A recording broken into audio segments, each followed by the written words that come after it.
इसमें अवघाई बहुत आता है, आपको हमेशा नींद हर वक्त लगता रहता है। आप सो के उठेंगे और फिर भी आपको ऐसा फीलिंग होगा कि हम बिस्तर पे सो जाए। मानसिक गड़बड़ी किसी भी विषय पर सोच नहीं सकता है। बोलने और लिखने के समय में अनुपयुक्त शब्दों का प्रयोग करता है। जाने बुझी राह जो होता है, जिसे आप जानते हैं समझते हैं वो भी आपको भूल जाते हैं, यानी उसे कहते हैं भटकन, या फिर देखांस, देहाती भाषा में देखांस लग जाना, ऐसे शब्द का इस्तेमाल किया जाता है। तो ऐसा अगर परिस्थिति आती है तो उसमें नक्स मस्केटा बहुत इफेक्टिव मेडिसिन है। साथियों, एक और बहुत ही अच्छा सिम्टम्स होता है इसका, हंसते हंसते रो देना और रोते रोते हंस पड़ना।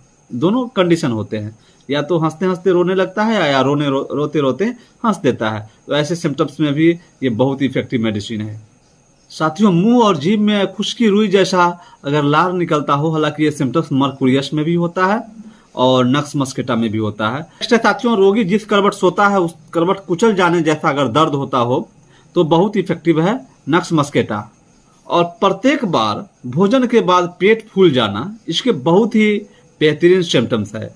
जब भी आप खाना खाते हैं तो आपको पेट फूल जाता है, तो ऐसे अगर सिम्टम्स आता है तो नक्स मस्केटा आपके लिए बहुत इफेक्टिव मेडिसिन है।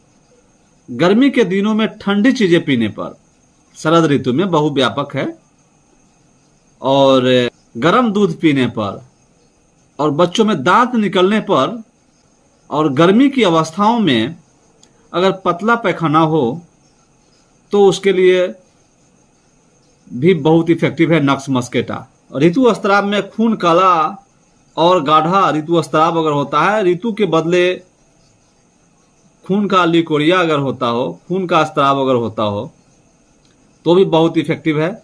इसके साथ ही शीत ऋतु और वर्षा ऋतु आपको सहन नहीं होता हो, कुछ ना कुछ समस्याएं अगर हो जाती है तो उसके लिए भी बहुत इफेक्टिव मेडिसिन है। इसके साथ ही हृदपिंड की समस्याओं में भी ये मेडिसिन बहुत उपयोगी है।